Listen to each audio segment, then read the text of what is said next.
Olá, que Jesus nos abençoe nesta noite e que possamos absorver as lições para que nos auxiliem a claudicar menos na nossa estrada evolutiva. O capítulo 11 do Evangelho segundo o Espiritismo, no item 11, o comentário de Emmanuel, onde ele diz que o egoísmo é a chaga da humanidade. Chaga é uma ferida não fechada. Que temos que extirpar esse sentimento para que assim possamos caminhar. Que o egoísmo é fruto da vaidade, é fruto do orgulho e é filho deles mesmo. E aí eu estava recordando uma história de muitos anos atrás. Uma amiga me ligou e disse: Tarsila, minha avó recuperou de uma cirurgia em que nós pensávamos que iríamos perdê-la. E eu fiz uma promessa lá no neurológico, no momento da cirurgia, eu fiz uma promessa que eu iria fazer uma festa num abrigo de idosos. E aí eu queria te passar o dinheiro. Você olha quanto você precisaria para você fazer essa festa para mim. Eu falei: não, amiga, eu vou com você. Nós faremos essa festa juntas. Mas falei: não, você tem que participar, vai ser muito bom. Ela falou: mas é porque eu não gosto muito de visitar idosos. Falei: mas você não pediu pela sua avó? Ah, mas é minha avó. Falei: então, lá tem muita avó que tá sem neto. Tem muito avô precisando só de olhar para o neto. Vamos lá. E eu fui pela primeira vez num abrigo. Olhei 3, 2 que eu já visitava, mas eu fui num próximo da casa dela. E chegamos lá. Chegamos mais cedo para poder fazermos o suco natural lá. E aí deixamos as bijuterias, as coisas que elas gostam, batom, maquiagem. Levamos baralho para os senhorzinhos, que a direção tinha me informado que eles gostavam e estava sem. Presenteamos com algumas coisas e fomos mais cedo para fazer o suco natural. Estávamos lá na cozinha quando chegou um senhor e falou: Dona Benedita, hoje a senhora não precisa me levar lá para o portão, não. Eu vou ficar no pátio, porque aí do pátio, com o movimento, se acontecer dele vir hoje, ele vai ver o movimento e vai perguntar por mim. Aí a Dona Benedita falou: tá bom, seu João da Porta. E eu perguntei: seu João da Porta? O que significa isso? Ela disse: Tarsila, há um tempo atrás, mais ou menos, deve estar quase inteirando 2 anos, esse senhor estava aí na porta, sentado, na hora do almoço. Sol a pino e ele no sol. Depois ele foi para debaixo da árvore e nós fomos lá chamá-lo para dentro. E ele disse: não, meu filho foi ali e já vem me buscar. Ele foi buscar o táxi para a gente pegar o avião. Ah, mas entra. Não, não, vou esperar aqui porque ele vai passar com o carro e não vai me ver. Vejam. Aí nós levamos almoço para ele. Ele almoçou. Depois levamos o lanche da tarde. E quando deu 6h30, nós o convidamos para entrar. E dissemos: olha, tá quase noite, o senhor vai ter que entrar, porque é perigoso. Ele, meio triste, aceitou. No outro dia de manhã, ele tomou banho, pôs uma roupinha limpa, porque ele estava com a mala do lado. E foi lá para a porta. E isso já tem quase 2 anos que o senhor João fica na porta esperando o filho. Ele não sabe o nome dele. João foi o nome que nós demos para ele. Ele não sabe o nome dele. Sabe que é do Pará, mas não sabe a cidade. Vai lá conversar com ele. Acabamos de fazer o suco e eu sentei ao lado do seu João na porta. Enquanto minha amiga se encantava em maquiar as senhorinhas. E conversando com o seu João, ele me contou sua história. Disse que lembrava que a mulher dele tinha morrido. mas não lembrava o nome da esposa, nem o nome dele. Chorou um pouco e disse: eu lembro, dona, eu lembro que nós estávamos numa fazenda, eu tenho uma fazenda, tenho gado, tenho cavalo de raça. E meu filho, depois que a minha mulher morreu, eu muito triste, ele chegou lá na fazenda e falou: pai, nós vamos fazer uma viagem pequena, arruma uma mala, mas a gente volta logo. Eu já estava esquecido, eu acho, porque eu lembro do rosto do meu filho, mas não dou conta de lembrar o nome. O médico daqui me olhou, me passou uns remédios, eu vou melhorar.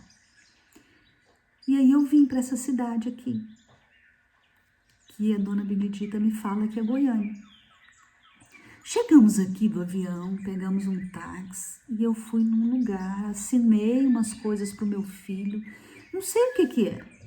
Assinei e ele me trouxe aqui, me deixou aqui na porta e disse que ia ali comprar umas coisas para levar para o nosso neto, para o meu neto, para o filho dele, e que logo ia me pegar para a gente pegar o avião de volta, porque já tínhamos resolvido tudo.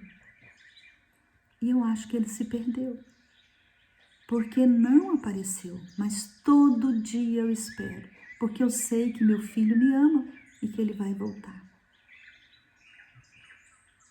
Essa história é muito triste, porque eu voltei lá várias vezes. Encontrei o seu João na porta, lá na porta sentadinho. Mas depois eu fui trabalhar lá no parque, no Complexo Francisco de Assis, no bairro da Vitória, justamente numa casa de idosos. Então vejam só, o que é o fruto do egoísmo e da ambição. Porque nós, por tudo que ele conta, a gente percebe que ele no cartório assinou a documentação para o filho dele, passou tudo para o nome do filho e foi abandonado. Não precisava. Porque pelo que ele contou para nós, ele poderia ser cuidado, ser tratado. Mas a ambição, o egoísmo, o querer tudo foi mais forte. E é esse egoísmo que mata. É esse egoísmo que a espiritualidade, em várias respostas do livro dos Espíritos, na lei da sociedade, na lei da destruição, na lei de conservação, na lei da igualdade, nos alerta para podermos vencer esse egoísmo. Egoísmo que destrói os laços de família.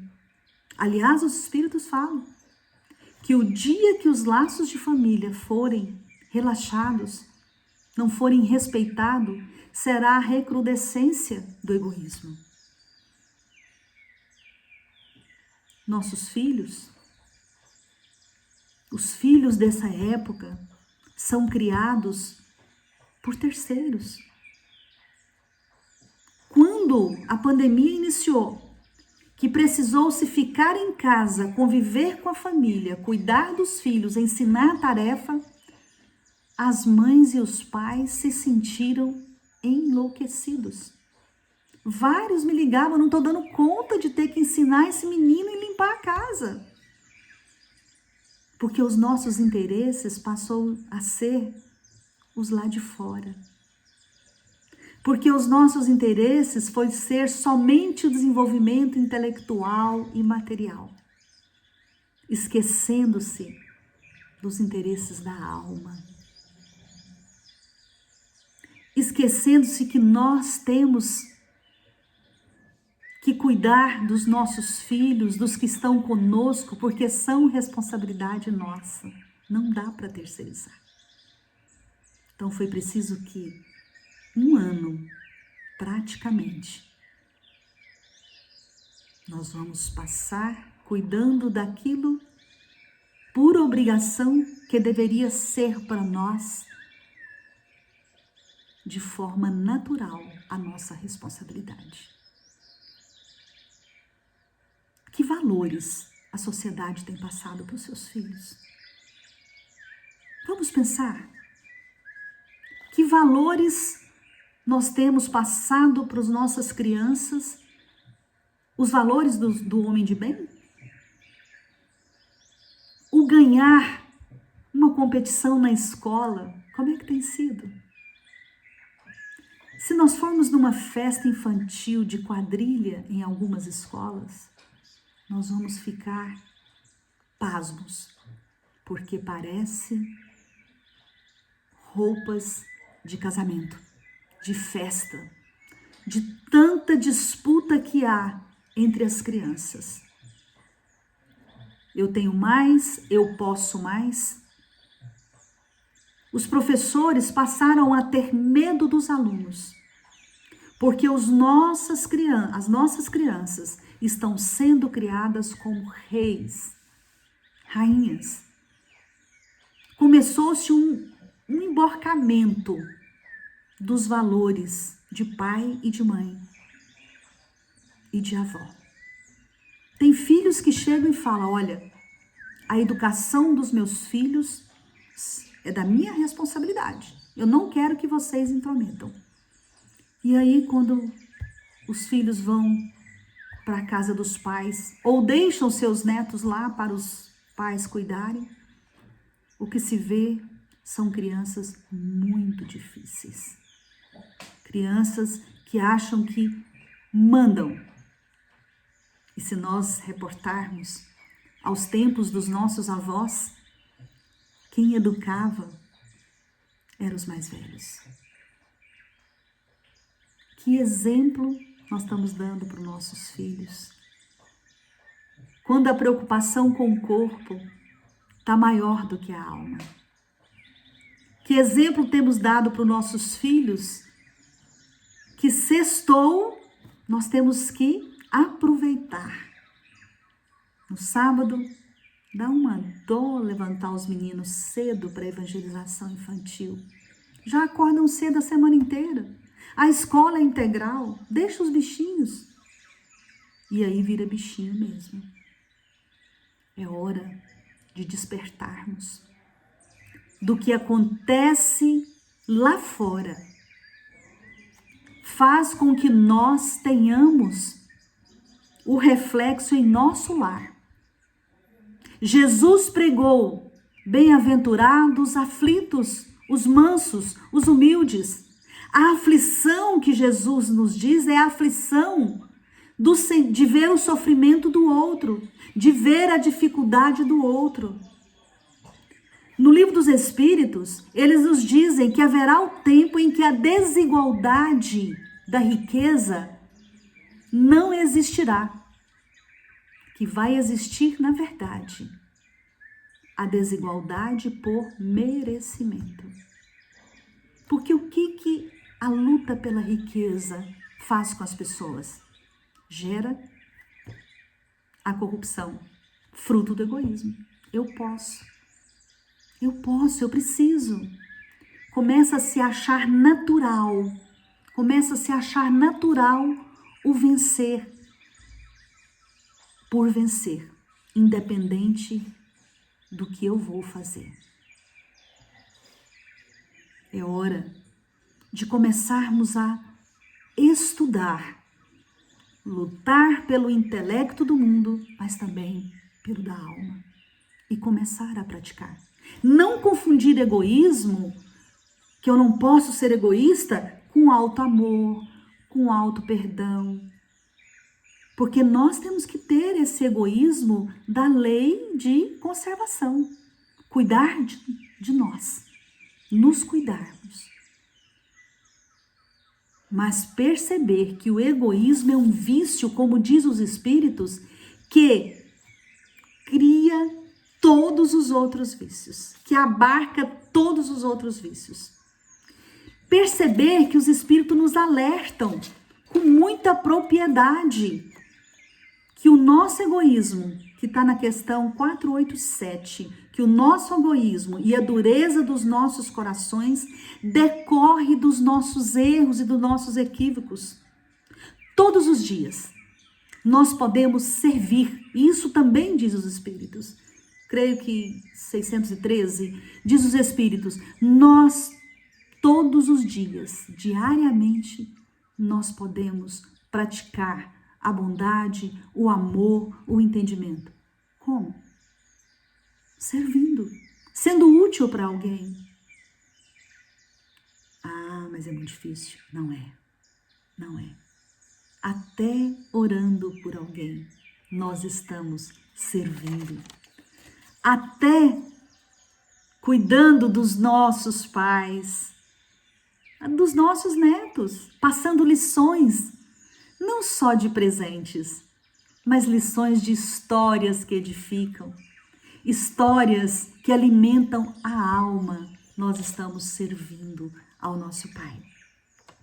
À medida que os homens entenderem de onde vieram e para onde vão, entender a eternidade das nossas almas, entender que nós temos que trabalhar para o determinismo único das nossas vidas, que é a evolução.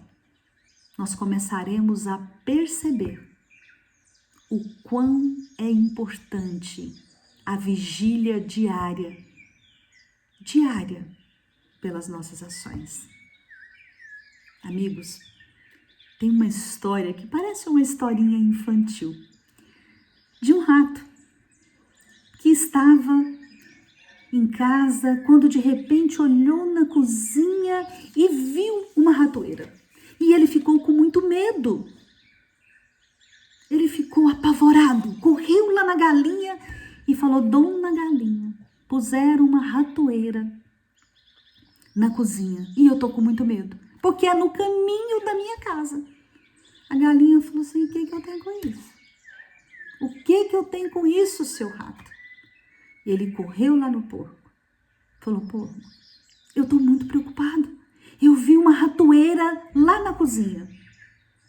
O porco olha para ele e diz: e o que eu tenho com isso? Olha o meu tamanho. O senhor acha que essa ratoeira vai me pegar? Ele, triste, desanimado, olhou lá para a vaca. E ela correu lá e disse: Dona Vaca, imagina, Dona Vaca, que tem uma ratoeira enorme lá na cozinha. E eu tô morrendo de medo. A vaca: medo de quê? Olha o meu tamanho. Você acha que essa ratoeira vai me pegar? Eu nem vou na cozinha, nem apareço por lá. Não tenho medo de jeito nenhum. E o ratinho ficou num canto, sem querer entrar na cozinha, pensando o que ele ia fazer para voltar para sua família, lá no seu buraquinho. Quando de repente a ratoeira fez aquele barulho, o barulho que tinha pego, que tinha desarmado. Ele correu lá na cozinha para olhar. E o que tinha acontecido? A dona da casa correu também para ver. E a ratoeira tinha pego o rabo de uma cobra venenosa. E quando a dona da casa chegou perto, a cobra picou o calcanhar dela. E ela foi levada para o hospital. Ficou lá alguns dias e os parentes de longe vieram visitar. E ficavam dormindo na fazenda, enquanto alguns dormiam com ela lá no hospital. E ela veio para casa.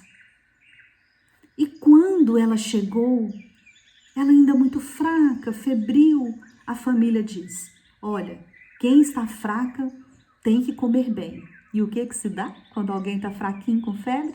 Canja de galinha. Foram lá, pegaram a galinha e fizeram a canja. Mas a senhora foi enfraquecendo, foi ficando, e o fazendeiro disse assim: olha, gente, vocês matam porco, vamos fazer banha e fazer linguiça e vamos comer a carne, porque eu já não estou tendo mais e eu não tenho como ir na cidade. Aí foram lá e mataram o porco para comer. E passou os dias, a mulher só piorando e morreu. Quando ela morreu, no velório, veio um tanto de gente que o fazendeiro falou: não, vou matar a vaca.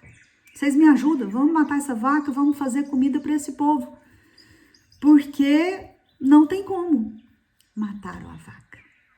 O ratinho olhou aquilo tudo e falou: eles acharam que não era com eles. E é assim. É assim a história da nossa vida. Todo movimento que alguém faz movimenta a nossa vida. Porque nós, irmãos, estamos imersos em uma mesma energia. Nós somos responsáveis pela psicosfera da Terra. Os nossos pensamentos, como André Luiz nos alerta, são formas, pensamentos. Materializa. E vai para onde? Para a psicosfera. Quantas vezes eu vejo algumas pessoas vendo noticiário ou novela e com raiva dos personagens, conversando e brigando com os personagens ou com as pessoas que estão ali sendo noticiadas. E isso tudo faz o quê? Mexe com o seu interior, com a sua energia física e mental. Vai para a psicosfera da sua casa e da terra. É muito sério. Leon Denis, no livro Grande Enigma, no último capítulo, ele fala da lei circular.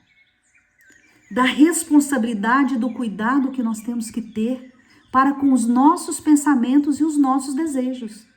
Tudo se materializa. E que aquilo que eu penso do outro, aquilo que eu desejo para o outro, aquilo que eu sinto para o outro e do outro, circula em mim primeiro. Sai do meu campo mental e circula em mim. Penetra no campo de força em que eu estou. Em que esse campo de força, está mais enfraquecido. Penetra, atinge os órgãos responsáveis e que se alimentam por esse campo de força. Atinge os órgãos em que esse campo de força é o alimentador energético e depois sai o mínimo para fora, para chegar até no outro, quando eu penso bem ou penso mal. E ao chegar no outro, se ele está harmônico, se ele está no vigiar e orar, que Jesus nos deu o comando para as nossas defesas, chega nele e rebate e sai. E pelo caminho, ele vem pegando tudo que atrai. Tudo. É como uma carta que chega lá no destinatário, não encontra o destinatário, volta para o remetente. E ela vem como imã. E chega até nós novamente. E se nós não estivermos vigilantes, ainda estivermos emitindo essa mesma energia, penetra no campo de força que está enfraquecido e atinge o órgão físico. Por isso que a mágoa, a revolta, a raiva, quando nós retiramos de nós esse sentimento, nós estamos libertando não o outro, mas nos libertando. Esse é o poder do perdão. Esse é o poder do amor. E esse é o poder da caridade. Fora dela não há salvação. Não é só a caridade material, mas principalmente a caridade moral. A caridade que auxilia, que liberta. Mas atender também o irmão que precisa vestir, que precisa alimentar, são energias que trocam. Eu vi um palestrante dizendo ontem, que estava no seu carro, parou o carro no semáforo e veio um rapaz pedindo para ele uma ajuda. E a esposa disse, nossa, eu não tenho nenhuma moeda, não tenho nenhum trocado. Coisa tão normal, porque a gente sempre procura moedinha para dar para o outro. Alguns de nós até guardam as moedinhas num lugar fácil para pegar e já tá. E ela falou, não tem, ele falou assim, bom dia, fala um bom dia para mim, senhora. E ela ficou muito envergonhada, porque nós não olhamos nos olhos de quem está no semáforo. Nós não cumprimentamos, porque preferimos não ver. Tem um poema de Castro Alves, no livro Parnaso Além Túmulo, que diz assim, há mistérios peregrinos nos mistérios dos destinos que nos fazem renascer. Da luz do Criador nascemos, múltiplas vidas vivemos, para a mesma luz volver. Essa lição tem que entrar na nossa mente e em nosso coração. Entender que nós voltaremos para a luz. E o que nós temos que lutar para levar é diminuir um pouco o peso das nossas dificuldades morais, aliviar a bagagem que nos arrasta, que nos mantém presos na iniquidade, no orgulho, na vaidade, no materialismo, e começar a sermos mais leves, entender mais a mensagem do Cristo. Porque Jesus era sábio. Jesus nos deixou vários caminhos, há muitos caminhos para a morada do Pai. O caminho de pai, o caminho de professor, o caminho de aluno, o caminho do saudável, o caminho do vencedor, o caminho daquele que não consegue vencer aonde acha que poderia, mas que não é o seu momento. E esses caminhos nós temos que descobrir. Qual a minha missão aqui na Terra? Por onde eu devo começar a caminhar? Lembrar que a riqueza da terra fica onde? Dai a César o que é de César. Fica no mundo. Fica para o mundo.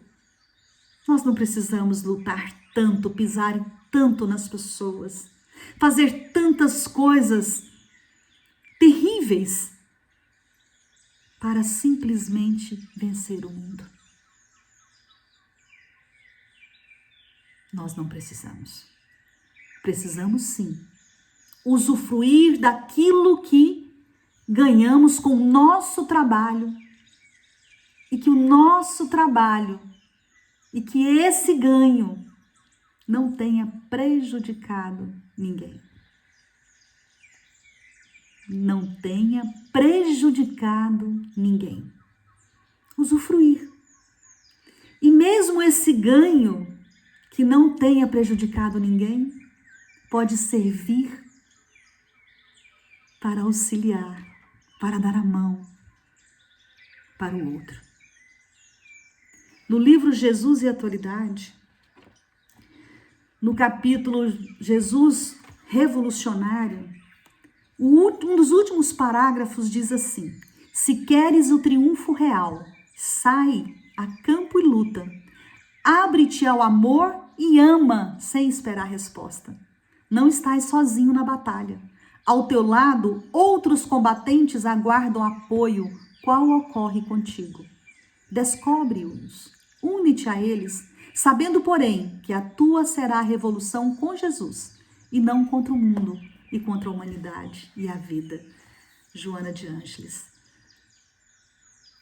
Essa sabedoria de nós entendermos que o amor é o caminho, mas é o amor sem egoísmo, sem ciúme, é o amor que reparte, é o amor que entende, porque nós ainda estamos no amor posse. Nós ainda cuidamos só mesmo do que amamos, dos nossos amores. É deles os nossos cuidados. E é hora da gente cuidar dos amores do outro. Hoje a gente percebe o quanto o mundo está invertido. A dificuldade que as pessoas estão tendo de curtirem a sua casa e os seus está levando muitos à depressão e ao desequilíbrio. Minha sobrinha é psiquiatra e já precisou abrir forçosamente a porta de alguns pacientes que estavam lá, solitários, querendo morrer. Os psicólogos nunca foram tão necessários na atualidade. Porque as mentes, acostumados a seguirem os outros pela internet, a se vestirem igual, a consumirem, a irem passar o dia inteiro nos shoppings, ficaram quietos. A amiga minha falou, Tati, eu tô precisando comprar. Não tô aguentando. E essa quietude, muitos não souberam aproveitar para se conhecer, para se entender, para olhar realmente para o outro e despertar. Qual é o caminho que eu devo seguir? Meu caminho deve ser servir. Como diz Cassimiro Cunha, num poema que eu adoro falar e repetir. O trabalho é a lei da vida, auxiliar é dever. Alegria de servir é a glória de cada ser. Observe a natureza, servindo a todo instante. O mundo é uma sinfonia de doação permanente. O sol gerando energia, luz do Senhor a brilhar. É a força da criação servindo sem descansar. O mar gigante agitar sem primitivos lamentos. É o servidor do equilíbrio dos terrestres elementos. A árvore generosa que serve a todo instante, nasce, cresce, vive e morre em serviço edificante. Desliza a fonte a cantar, em contínua servidão, alheia ao lodo que tisna, servindo sem distinção. O verme no subsolo, pequeno e desgracioso, garante a gleba fecunda morejando sem repouso. A vida em toda parte é todo um hino de amor. Serve o monte, serve o vale, serve a nuvem, serve a flor. Não te detenha na mágoa, não pare na amargura. A quem te ofende e apedreja, ampara com mais ternura. Abençoa a própria luta num sonho de céu e paz. Tenha bondade por norma, serve sempre e vencerás. Pois se quisermos alcançar a exaltação do porvir, a nossa senha é lutar, o nosso lema é servir.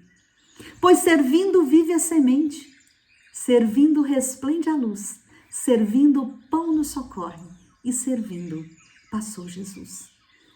E nós encerramos, e eu gostaria, e eu vou ler, na verdade, o que eu achei magnífico no Livro dos Espíritos, que é a questão 893. Qual a mais meritória de todas as vitórias? De todas as virtudes, desculpem. E os Espíritos responderam, toda virtude tem seu mérito próprio, porque todas indicam um progresso na senda do bem. Há virtude sempre que há resistência voluntária ao arrastamento dos maus pendores. A sublimidade da virtude, porém, está no sacrifício do interesse pessoal pelo bem do próximo, sem pensamento oculto. A mais meritória é a que assenta na mais desinteressada caridade. Que possamos, então, refletir sobre essa resposta dos Espíritos e servir. Servir sem distinção, sem interesse, simplesmente pelo amor. Que o Senhor nos abençoe hoje e sempre.